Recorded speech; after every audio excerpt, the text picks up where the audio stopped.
This is the Behind the Line podcast, coming to you from the wacky left coast capital of Seattle. News from the Pacific Northwest, the left coast, the U.S., and the world that matters. The stories the MSM won't talk about. Deciphering the truth through all the lies. For more, visit BehindTheLinePodcast.com. Foreign property ownership in America is a real problem. Why are we allowing foreign people and entities to buy property in America? This has gone on for years, but is recently back in the news because China bought about 130,000 acres near a U.S. Air Force base in Texas, and another 300 acres near an Air Force base in North Dakota. Why this is allowed is beyond me. China, while we have a trading partnership with them, is an adversary. China, or the Chinese, have been busy buying up real estate, land, and farmland in the United States. China owns about 380,000 acres of land in the U.S.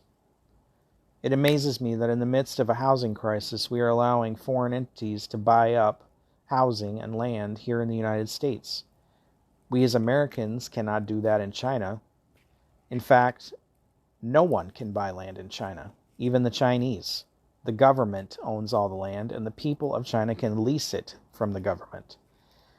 As a foreigner, you can buy a house to go on the land in China, but only if it's your primary residence and you're going to live in it full time. No renting, no flipping, no nothing else.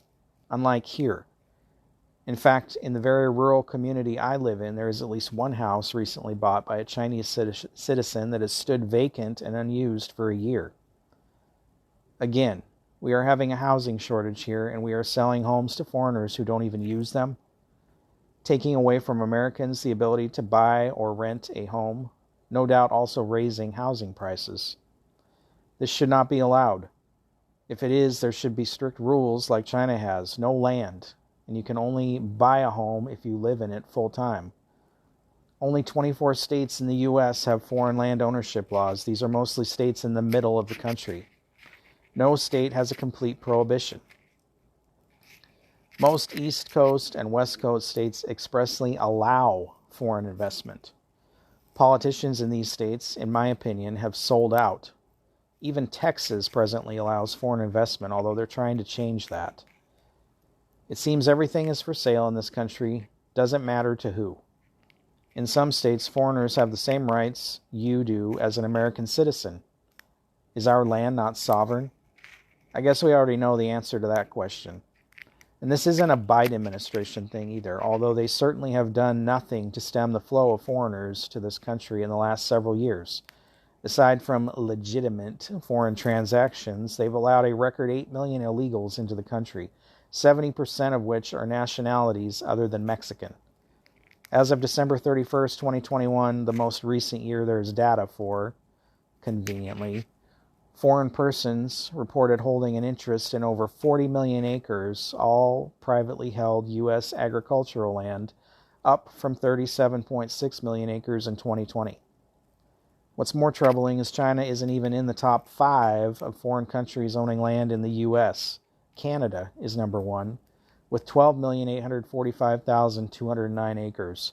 Then the Netherlands, 4.8 million, Italy, 2.7 million, and the UK with 2.5 million acres. These 5 own 33% of foreign-owned land. The remaining 38% is held by entities from almost 100 other countries. 100. This foreign land ownership is reported in all 50 states, but concentrated mainly in Texas, Maine, Alabama, Oklahoma, and Colorado. What do they do with this land? Food production, wind farming, carbon offsets, and speculative investments. In 2019, 49% of reported foreign-held acreage in the U.S. was forest land. 25% was cropland, 24% was for pasture and other agricultural uses, and 2% was for non-agricultural uses such as homesteads and roads. Experts claim this land ownership is not enough to threaten national food security. That being said, these large land purchases do cause localized concerns. A glaring example is in Arizona, where fresh water is scarce. and they have no rules on groundwater pumping as long as it is for beneficial use, which includes agricultural, even if the products are shipped elsewhere. Near a 10,000-acre hay farm run by a Saudi subsidiary, local residents say their wells are going dry. They're having to have water trucked in. It's crazy in a state with limited resources in the desert. They wouldn't think far enough ahead to have laws to protect this resource, to protect its resident citizens. Each state has its own laws regarding foreign land ownership. The only federal law governing these transactions is the Agricultural Foreign Investment Disclosure Act of 1978, the FIDA. The FIDA require foreign entities to report transactions of farmland to the USDA and imposes steep penalties for failing to report, although they are rarely enforced. The last time a fine was enforced was in 2014. The USDA claims that its goal is to monitor foreign ownership of land, not to exact penalties. Given the state of the data, it seems it's doing neither. The data is entirely reliant on self-reporting, and the USDA does not check it for completeness or accuracy, so there are frequent typos, omissions, and outdated information. Isn't it nice to know the federal regulators could care less about monitoring foreign investors? No doubt there are plenty of kickbacks to go around, but when it comes to regulating American citizens, you can bet they will be all over it. You can count on full investigations and monitoring and no side room deals. It's pretty disgusting, really. A lot of this land grabbing started after climate regulations started being enacted. Countries looking for places to grow biofuels, establish wind farms and alternate energy, look for resources for alternate energy, and to establish carbon offsets. This is just more of a push for open global borders hidden behind property sales, foreign investment, and green legislation. It's not just foreigners doing this either. The U.S. owns some 9 million acres in other countries as well, something the Democrats claim to be staunchly against, land grabbing, and yet their own policies have created a global rush with everyone looking to grab resources. No foreign entities should be able to purchase our natural resources regardless of the scope or scale. If we have extra, it should be sold at market, and we should retain the resources to grow and or produce. No American citizen should suffer at the hands of a foreign entity operating on U.S. soil. It seems like this should be common sense. It seems like this should be a security concern, especially given the current state of global affairs. Although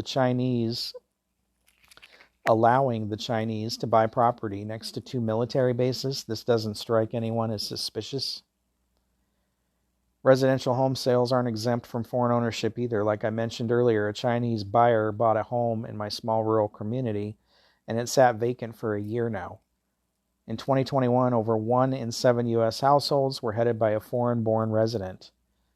Now, those may or may not be people who hold green cards, visas, or became citizens. That being said, there are no restrictions in the U.S. on purchasing property as a foreign national or getting a mortgage loan through a U.S. bank. International buyers purchased $59 billion worth of U.S. residential properties from April 2021 to March 2022, up 8.5% from the previous year. That's 98,000 homes. China, Canada, India, Mexico, and Brazil were the top 5 countries of origin by U.S. residential sales dollar volume. The top U.S. destinations for foreign buyers were Florida, California, Texas, Arizona, New York, and North Carolina. Foreign buyers who lived abroad purchased nearly half of those homes. About 31% of Chinese buyers purchased homes in California. All cash sales accounted for 44% of international buyer transactions. 60% of all non-resident foreign buyers made all cash purchases.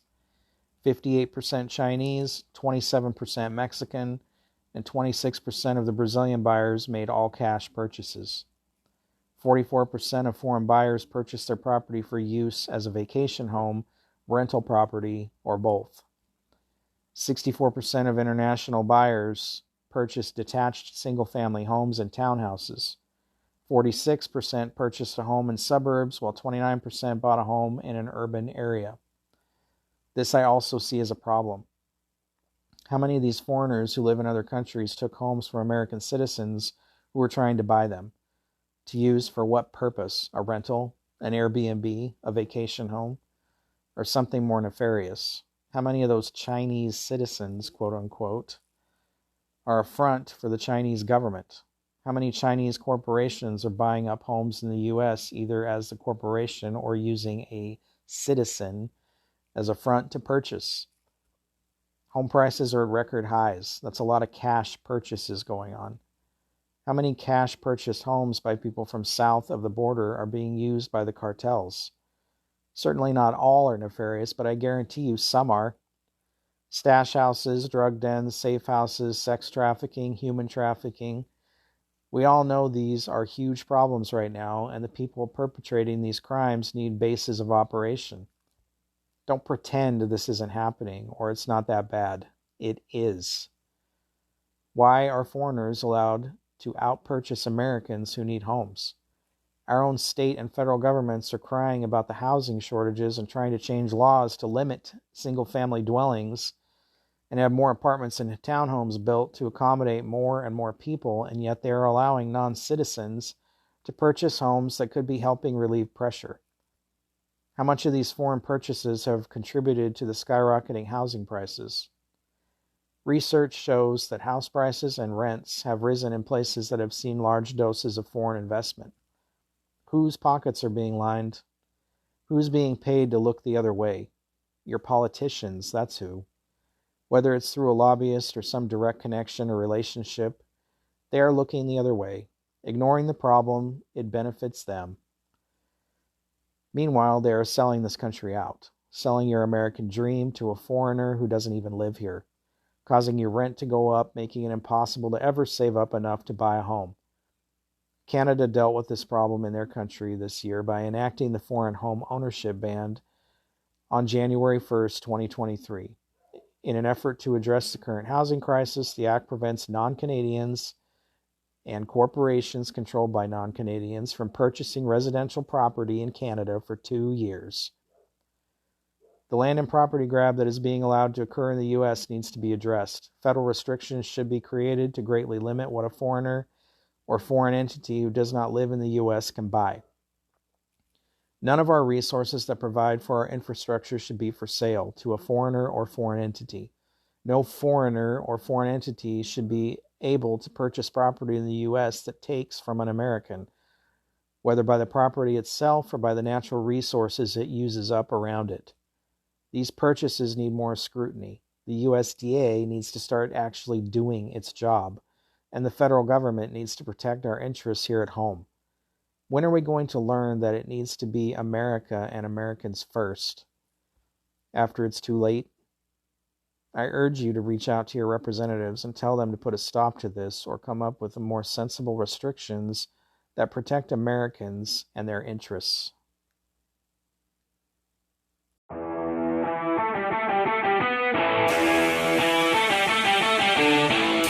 Thank you for listening to the Behind the Line podcast.